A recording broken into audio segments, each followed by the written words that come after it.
All right, guys, welcome to another episode of Life in DR podcast show. I'm your host, Saint. Thank you for tuning in. First of all, I want to say thank you for all the support of the people that's watching the show. If you haven't already, click that subscribe button, hit that notification, and continue this journey with me. So I've dropped a few episodes since the last time we were in studio. I got to take you guys to the carnival. If you haven't seen that video, go check it out. It's pretty exciting. It's a lot of fun, and I just take you on an adventure with me, and you get to see a lot of it from my eye view. So that's one of my experience that I really like to share with you guys. And again, thank you for your support. This week, it is an honor, it's a privilege. We got our next guest. She is, I'm talking about world record setting, NCAA setting, travel the world setting, straight out of Jamaica setting. Give a big round of applause for my guest, Sid, joining us this week. Welcome, welcome. We always gonna have a drink. Cheers, pinky cheeks. Pinky cheek. Ooh, I forgot to take a drink. You forgot to guys, you see this? She come here not even drinking. Oh man. Again, thank you guys. We got a guest, and how are you? Happy Sunday. Hey, have a great day. Thank you for joining us this week. So talk to me. First thing I gotta say, just tell the folks a little bit about yourself. I know I didn't try, but I didn't do good enough. Tell the folks about yourself a little bit, and then we'll go from there. So my name is Sanique Walker. I was born and raised in Jamaica. I moved to the United States when I was 18 years old for college. I went to the University of Texas in Austin. I stayed there for about 3 years. And then I moved to Florida in Tampa, the University of South Florida, where I graduated. And I got my degree in communications. And now I'm in the DR running track. Let's go. You hear this? So she's well seasoned and well traveling, and she's gonna share with us her experience throughout NDR. So for the people that's still saying, hey, I don't know, or I know a lot of people think, oh, it's only men that want to move here, it's only these type of things, but there's literally all types of people. So if you are thinking about moving to DR, don't hesitate. Just do it. And it's gonna work itself out, and there's always the exit. If it doesn't work out, you can always go back home. So tell me, like Austin, Tampa, Jamaica. So how did we end up moving to DR? I honestly don't know. I don't know. So I came here for a track meet in last year, and I was like, oh, I like the environment. The people were nice, and I met like some athletes that lived here, and I was like, oh, this seems like a really good place, and I wanted to visit again. And then a couple months after, I wanted a change. I wanted to move from Miami because I felt like track-wise, I wasn't improving. I wasn't where I wanted to be. And my teammate was telling me about like Felix Sanchez, and I was like, maybe I should reach out to him and see like if he would be interested in training me. But it was just a thought. Like I wasn't thinking about like, oh, I'm gonna move to DR, like a Spanish-speaking country. It was so crazy. But then I called him one day and I was speaking to him and I told him what my goals were and what I expected of myself, and if he was able to like work with me to achieve that. Yeah, and he was like, we had a good talk, and I was like, I could see myself moving there, but it was just like I had one foot in and I had one foot out. I just wasn't sure if I really wanted to take such a big step, like moving to a whole different country, no family, the communication barrier, and it's just me. It was like a huge step. So I thought about it for like a couple of months. And then I called him and I was like, "Hey, I think I want to move here." Both legs are in. No, No, not yet. Not yet. three, two One and a thirds. half, one and a half legs in, okay? Yes, and I told him I was like, "I think I want to move here. I think I want like to train here. If like you have me," and he was like, "Yeah, you should come." And I was like, "Okay." And then I was still like one foot in, one foot out, and it's like 2 weeks before I was supposed to come here. I still haven't gotten my ticket because I'm like, And then I was like, you know what? I'm just going to get that ticket. And when I got my ticket, I kept on overthinking, like, what if I don't adjust well here? What if it's like not what I'm hoping for? And I just kept on telling myself, if it's bad, I could just book a flight home. You hear that? In a I week. just said that. I just told you that. I kept on telling myself, if I don't like it, I could always go home. It's that simple. And that's when I was like, you know what? I'm just going to take a leap of faith and just give it a try. Oh, and how has that try been? Like you don't have to get into detail. We got plenty of time, but like when you finally put both legs in with the option of revoking it, like how was that original transition for you when you first got here? Like getting off the plane, you already was here, so you understood, but it was a little bit different because you're committing long term. Like now I'm about to start over. How was that original transition for you between making sure you where you're living is comfortable and actually trying to get a little quick community going at first? So the airport, when I first came here, oh my God. So my coach had his driver pick me up from the airport. And it was so hard finding him because the communication barrier was so bad. He didn't have a sign? No. See? Always have a sign, people. And then when I met him, it was so crazy because we couldn't have a conversation. Oh. I was just like, Felix Sanchez, and he walked in, he was like, yeah. And then I went into the car and it was just like a 40-minute drive. Silence. Silent. He didn't have no music, no bachata, no nothing. It was just silent. I've been there. And it was so crazy because I was so hungry because it was a couple-hour flight. I came to the airport, I was waiting, and I was so hungry. And I was like, how do I tell this man I'm hungry?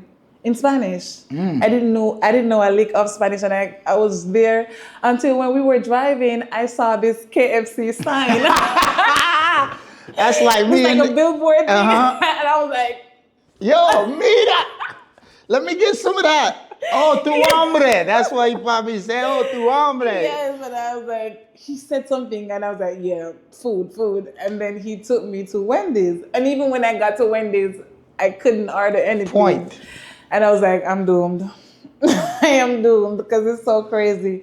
But then when as the weeks went by and it got easier, I started learning like some Spanish words, the basics. Like every week I learned a couple of words and I'm like, okay.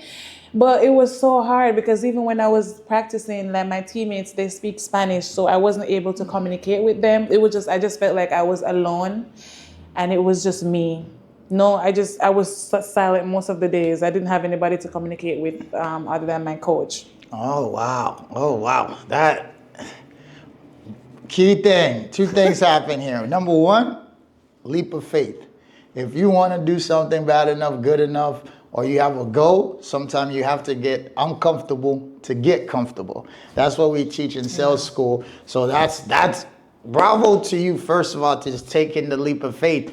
And since then, you've went through that transition. How is living here? Like, how is it now that you know a little words? And me personally, I follow you on social media, WhatsApp, and I see you're everywhere. You're active right now. So how is it now for you? It's strange because when I first came here, as I said, I didn't know anything. And I said to myself, I'm not going to last 3 weeks. That's what I said. And now I'm saying, oh, I could actually see myself living here. Yes, because I feel like the more I get to learn the language and I'm communicating more with the people, and I love traveling. So I've been to Punta Cana. I've been traveling all over the places. I like to try different restaurants.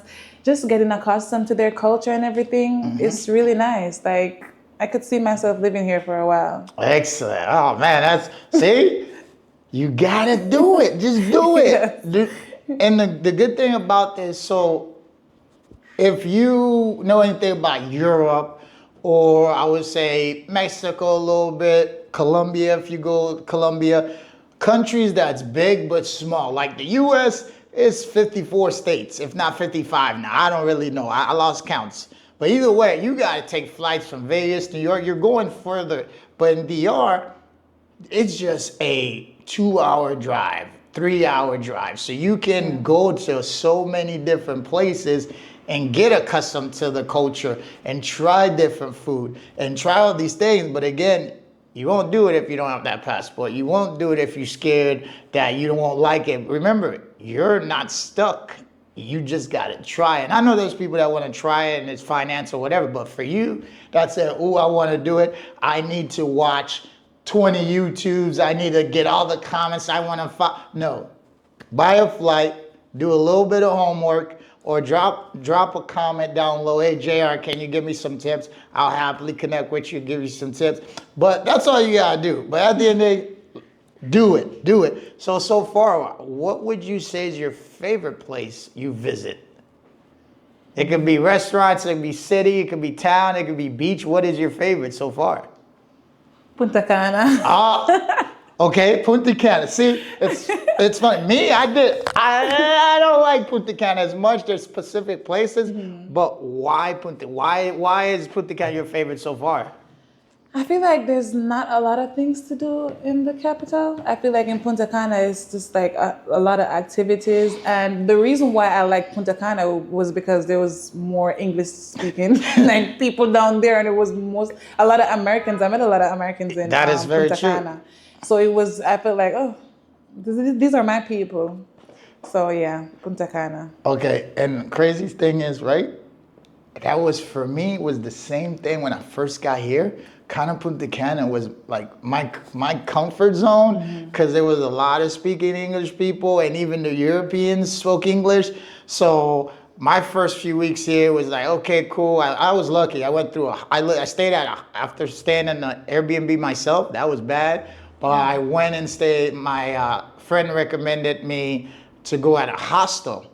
And shout out to Island Life Hostel. Yeah, I'm saying it. Island Life Hostel in Dominican Republic is the best hostel. So if you see this, you're like, ooh, where should I stay? If you're in Santo Domingo, you want to connect with people. And it's more backpacking. So if you're a little fancy, it's not going to be for you unless you get a private room. But Island Hostel, shout out to Chris. That's my guy. Best place. I spent a month there. But when I did go to Punta Cana, it was very comfort. But crazy thing is, now I don't like Punta Cana. Like I can go there for a day, go to my favorite places, and I'm in an hour at a certain beach. But it's too much American because for me, Americans drive up the prices because then they're willing to pay. It doesn't matter. Whatever price okay, it's cheaper than the States. I'm paying it. Where me as a true local, I'm like, yo, I don't want to be around the people that's paying extra. I want to pay the price of a local. So that's your favorite. That's very interesting. We just gotta get you more out there. How long you been here? Since October 2024. Okay, so she's still wet behind the ears, but got some experience. And I saw her, I think she was in Santiago last week or something for a soccer game. She's doing things I haven't done yet. So she's outside, but I'm glad you're enjoying it. And now, trying to get accustomed to it, still learning the language, and being an athlete, how is it balancing that life of like adapting, training, and communicating? How is that life going for you? It gets chaotic sometimes, balancing life and track, like training here, because it's just, you come to a new country. It's like, wow, everything is just new. I want to try everything. I want to go here. You said I was in Santiago last week. I want to go, like, it's so crazy. So I feel like I just want to do all these stuff, but I have to bear in mind that I'm here for track, and that's what comes first. And I feel like sometimes, like, I try to do all these stuff on the weekends, go to all these places, and then on Monday when what I'm here for, I can't do it. I'm so tired, I'm so exhausted. But I feel like lately, but lately, like it hasn't been so bad because like I feel like I've been here for a couple of months, so I'm like, I'm gonna be here for a couple of more months, so I don't have to rush to do all these stuff in like a month or a week. So I've just like started like, let me just start like visit some like once a week, someplace once a week, or a restaurant that I've never been before. So I try to like have a little balance and not like try to overdo like the sightseeing. Gotcha. Oh, I'm glad you learned already, because for me, that's why I got here. I did, I think, a month and a half, 3 months, a month and a half, 2 months of just. I went everywhere and everywhere, and I Yeah. meet people all the time that come here. I met two girls from France. They were in Dominican Republic for 10 days. They had 5 stops, 1 day stops. I was like, the driving or the bus or the commute alone, they were going from Santo Domingo to Cabarete, from Cabarete to Las Terrenas. That's 5 hours and another 4 hours. Then they're only spending 1.5, 2 days. That's not enough time. And I said this previously, for the people that want to come to DR, if you do move here, great. But don't try to, like she just said, you're going to be here long term. Do yourself a favor. Relax. Portion it out, proportion. So imagine being on a diet and you have to portion your food out. That's exactly what it is. Because if you come here that you have to do everything, you have to go everywhere, you have to eat everything, you're going to OD on it. And then now you're going to be, okay, I'm tired. I'm spending more money than I ever thought I would, because this is supposed to be a lower cost country. But you're outside every day. You're doing so much things.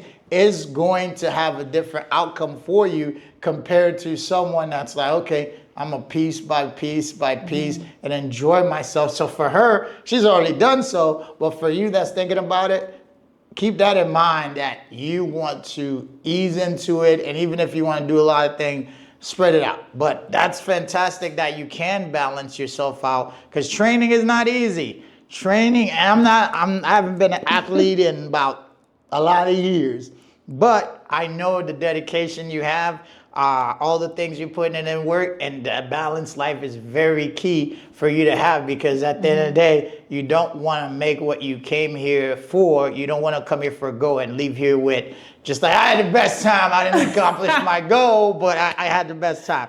So that's freaking fantastic. Now, But that's one thing too, though, because I always told myself, like, I know I came here to train, to run track, but I just don't want it to be like, oh, I'm just solely here for track. I just want to enjoy the process too. Like, I want to get to, like, understand the culture, go places. So I just want it to be not just all like work. You don't want to be the I gringo, just the wanna gringa that just here, no friends.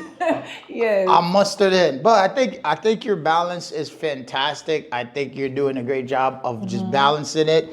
Because when I met you, you had training at, I think it was supposed to be 6. You took that day off, but you went right back and do it. So you're learning the balance and you're making those adjustments for you. Because again, I've met people, and there's a community of athletes. I don't remember the name, but it's by the Zona Colonial. That's where a lot of athletes leave, and that's all they do. They don't enjoy it. They train, go back to their house, they play their game, their video games, and they go.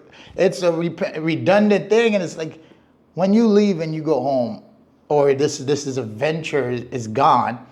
What did you actually do? So sometimes it's not about the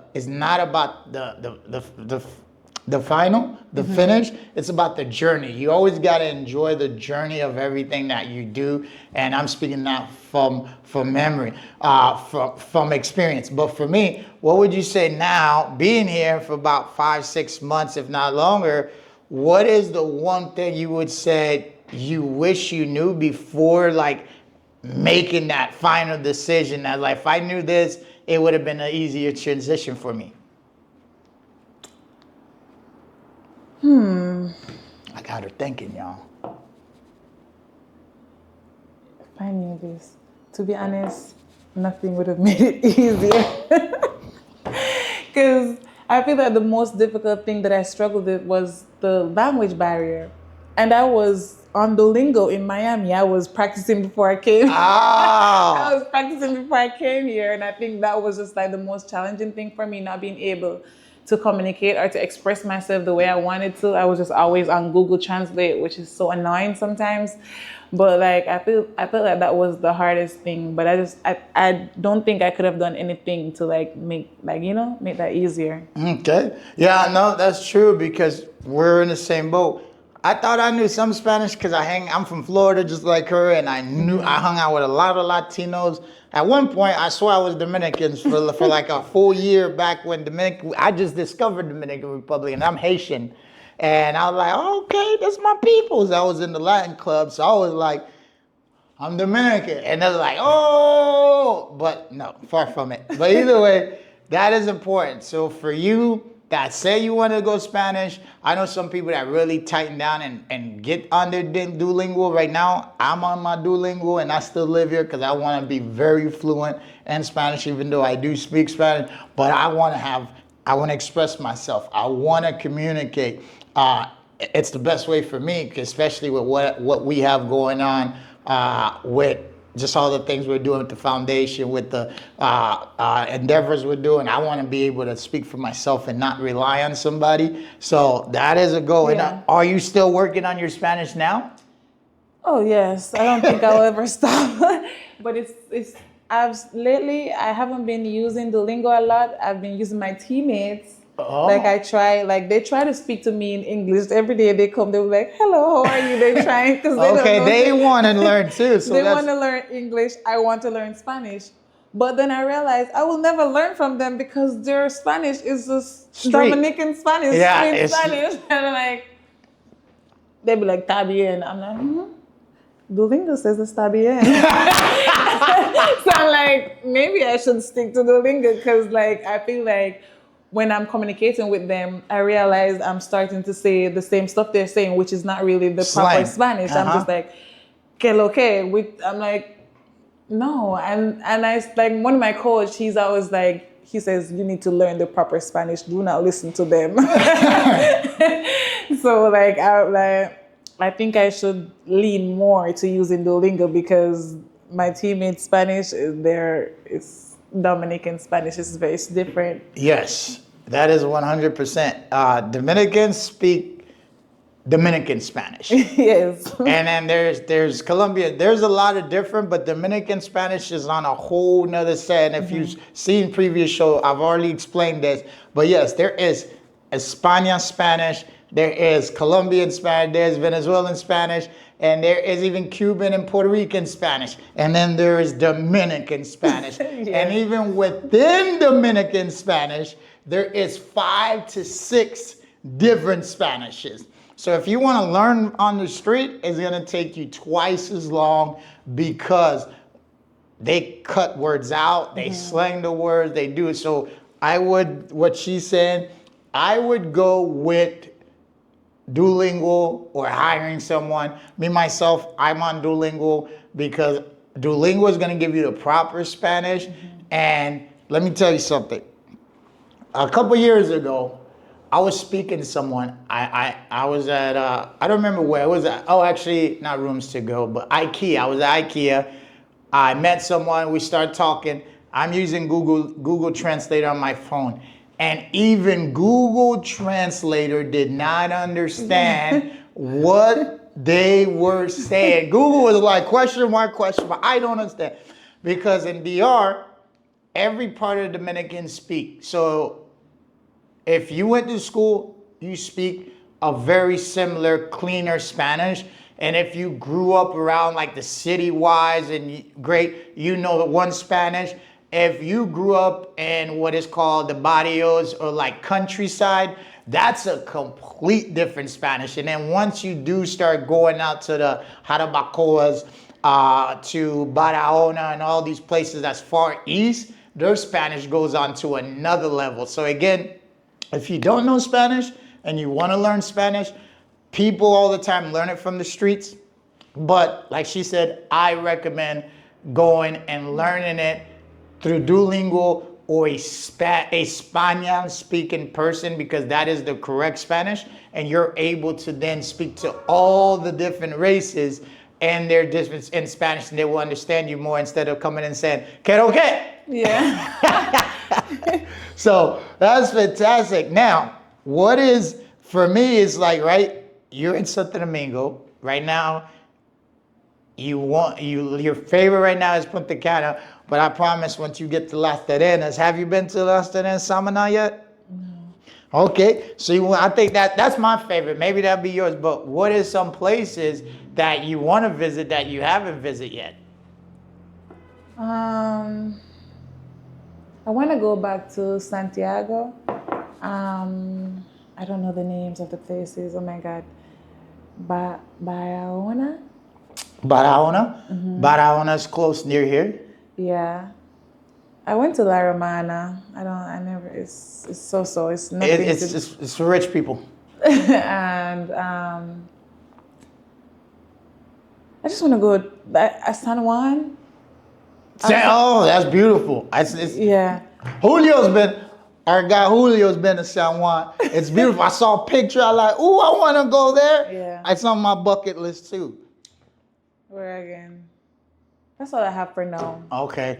I just use TikTok. I'll just be like places to visit in the DR. I use TikTok and then TikTok shows me. I'm like, okay, we're going there.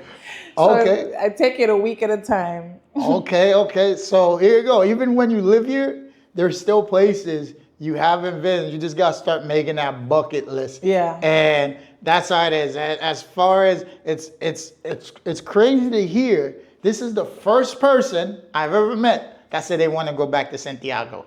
I've been to Santiago twice. I find it absolutely nothing to do. There's nice restaurants. I ate real good. Real good. But I've visited Santiago 2 times. I have found it absolutely nothing to do. But to be fair, I did go alone both times. The one time I had a friend staying there. She had a hostel, and the first day was by myself. Second day, she did take me out. But guess what? She took me out. She took me to Puerto Plata. So it's not like we hung out in Santiago. She took me to Puerto Plata. That was an amazing trip. Shout out to her. She's not in the DR anymore, but shout out to her. She's back in California. That was amazing. But Santiago will be coming up soon because they have an actual mall coming. They actually have things coming along because they're blowing up. But I'm not a fan of Santiago. But she is. So Yeah. You have to come to DR and find out what's your flavor, what's your type, because everyone has their own different type. For me, again, I tell everyone now, listen, Samana, that's my jam. That's my place to go to. That's what I'm standing on, and I love it. And now, so living in Santo Domingo, right? Mm-hmm. Like, what's something that stands out for you, and what's something that you like, oh my God, I can do without this, living in Santo Domingo? Okay, so when I first came here, when I came here to train, when I came here for the track meet, I was like, oh my God, the traffic is so bad here. It's terrible. Like, I've never seen anything like that before. I've lived in Miami, and Miami gets hectic, and it's never like that. So the traffic is one thing that stood out. And the people too, just based on my experience being here, like the people are very warming and they're nice. Maybe I'm saying that because I don't understand half of what they're saying most of the time, but they're really nice. Even my teammates, like, they never make me feel like an outsider. I always feel like, sometimes I'm like, I'm Dominican, because that's what they make me feel. No, it's just nice. I feel the people are really nice here. Oh, excellent. Traffic is that bad, unfortunately, here? Yes. Wusa. If you've been with us on this journey, you've heard it before multiple times. Yes, the traffic in the DR, especially in Santo Domingo. When I first arrived, I remember being able to go from Santo Domingo to Punta Cana in 2.5 hours. Like, that was the longest, and that was like traveling by bus. And if you travel in a car, it would be like 2 hours.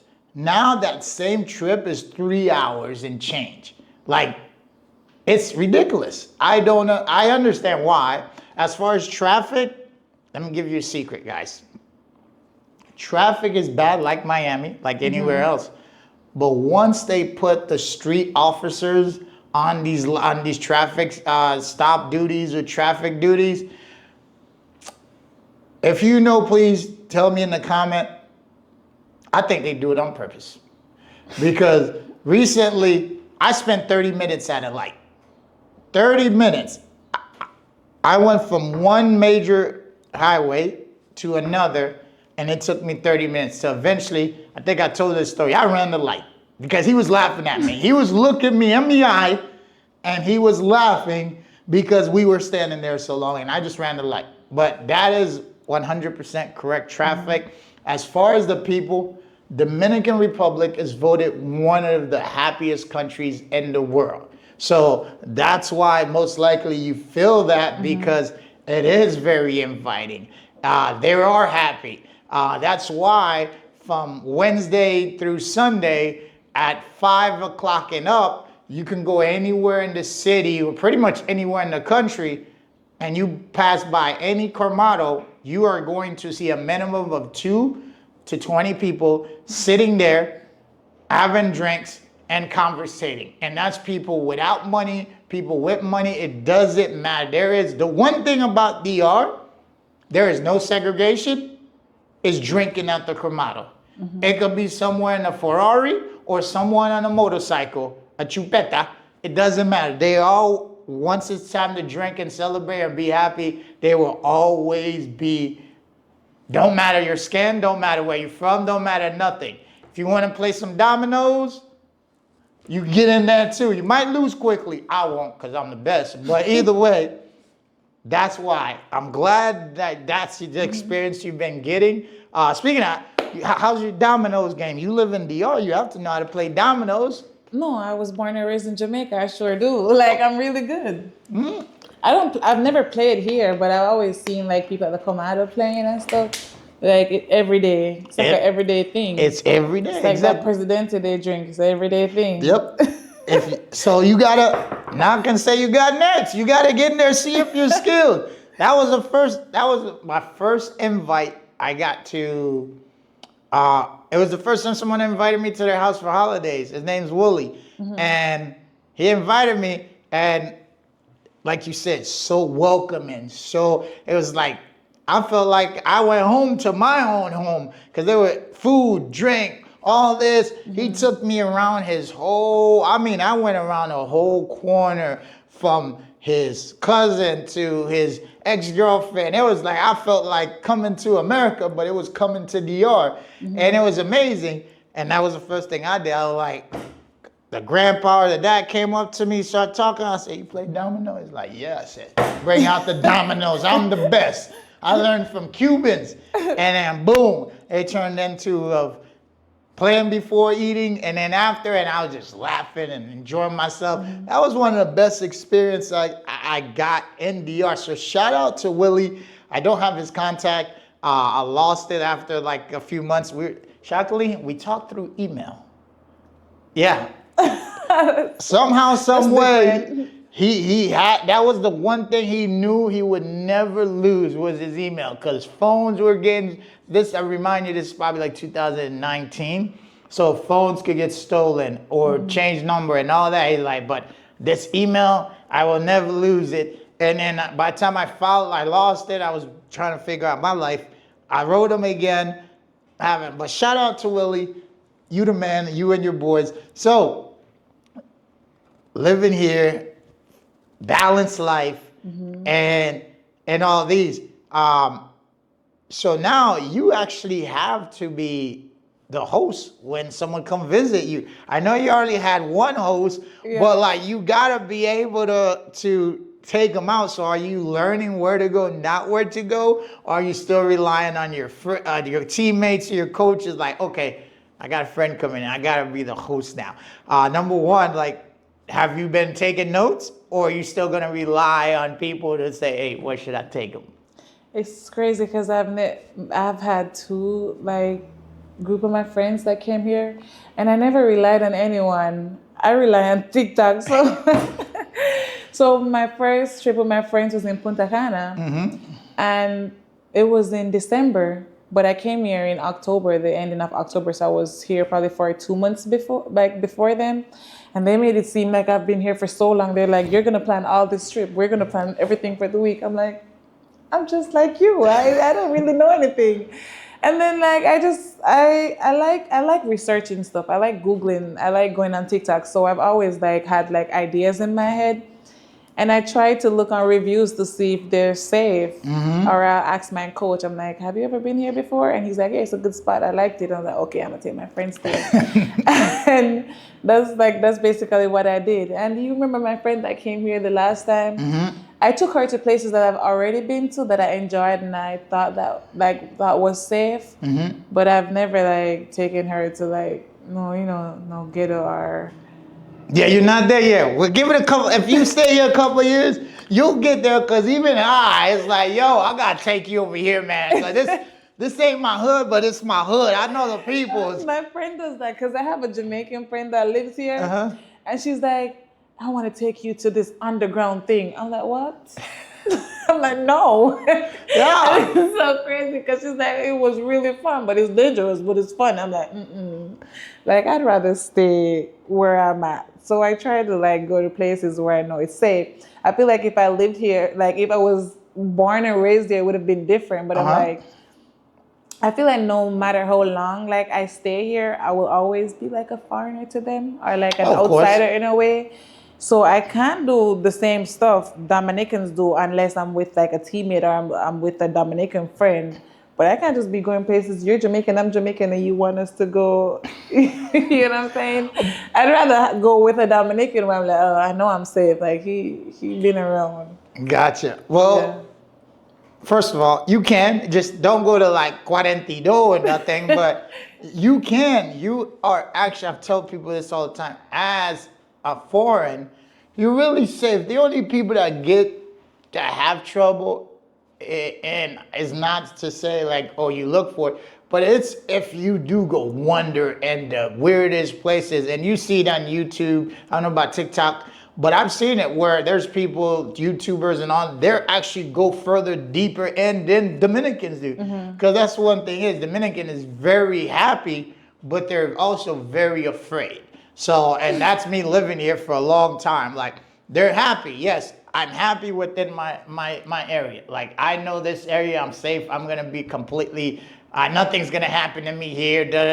But they're afraid to go outside of what they don't know, and that's why I was here for in COVID. In COVID, we were on lockdown for almost 2 years because it was the mindset of whatever the government said, whatever that was put on in front of it, it was like, oh, I'm scared. People were going on panic mode. There was more Karens here than in the U.S., in my opinion. But again, what I'm saying, Dominicans are very happy, but also very afraid.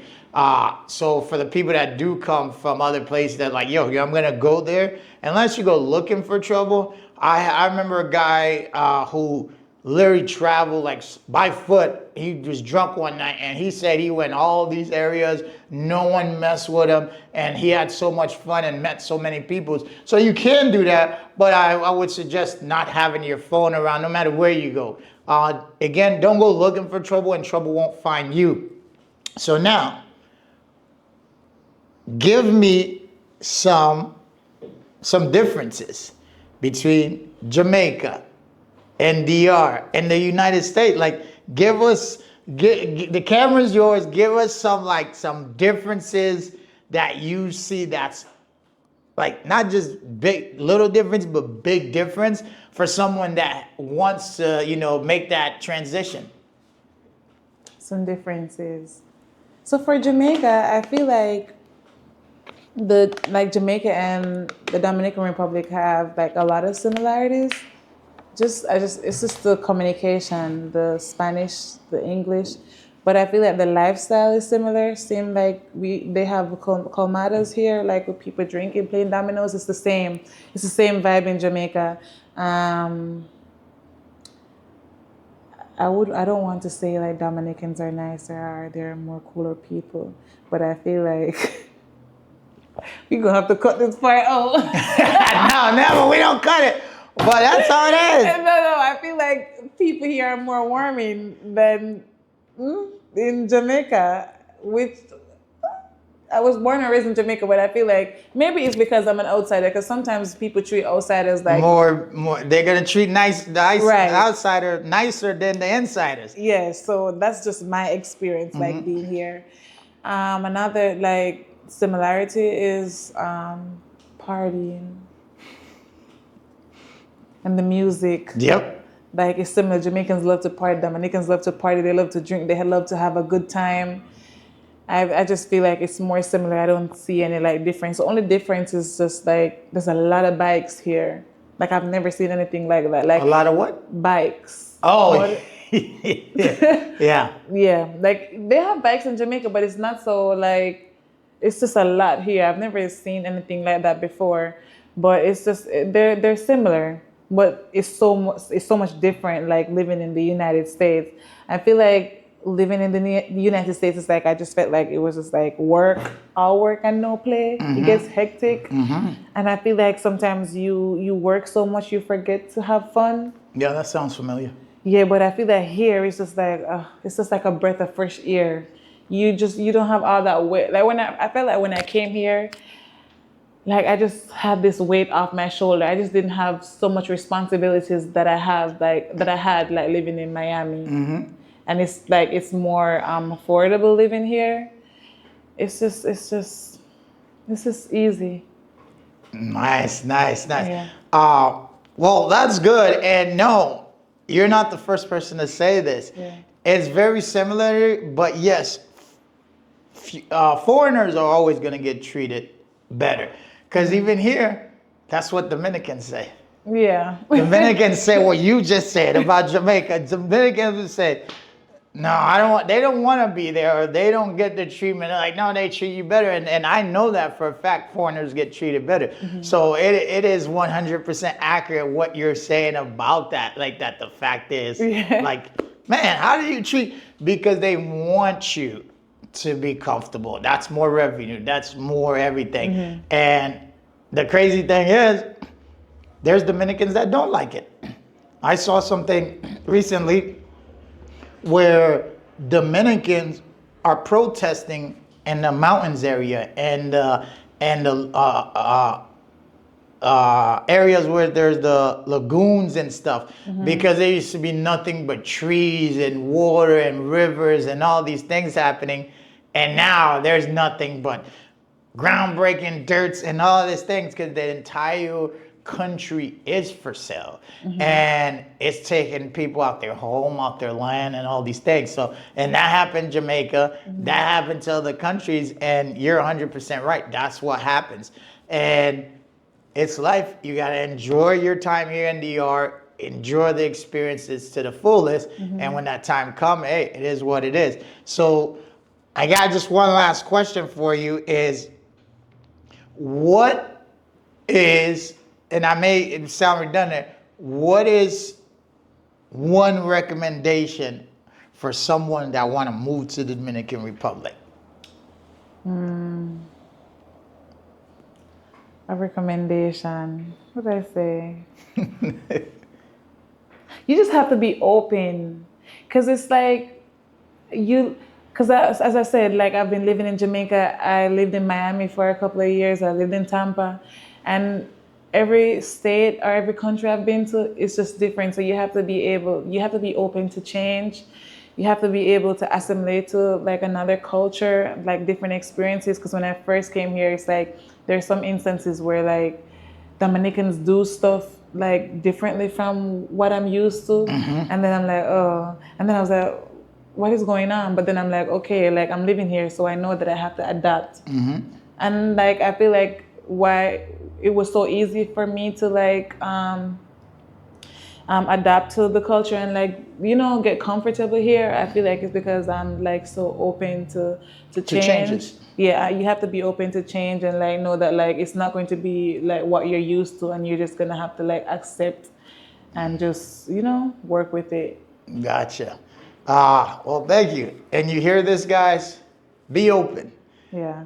If you want to come here and you want to be, I want to move to DR, or just come here for 2 weeks. You don't have to do the full 2 legs in right away. but you have to be open because this is not the U.S. This is not the culture. They think different. They write different. Everything they do is the opposite of what you're accustomed to. Because even the wording is backward. So be open.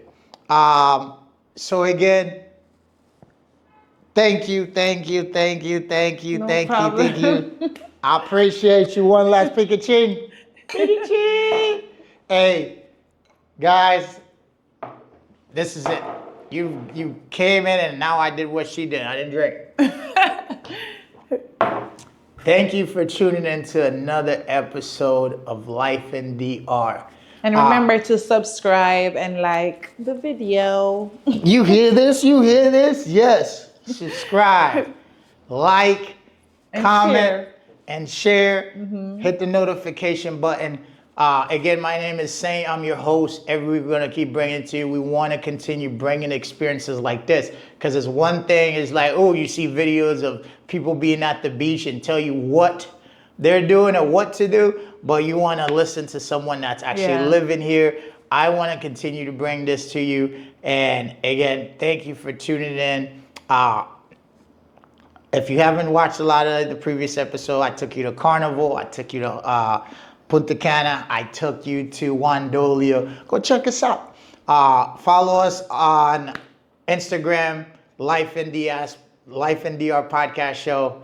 And I'll see you next week. As always, I am because we are. I love you guys.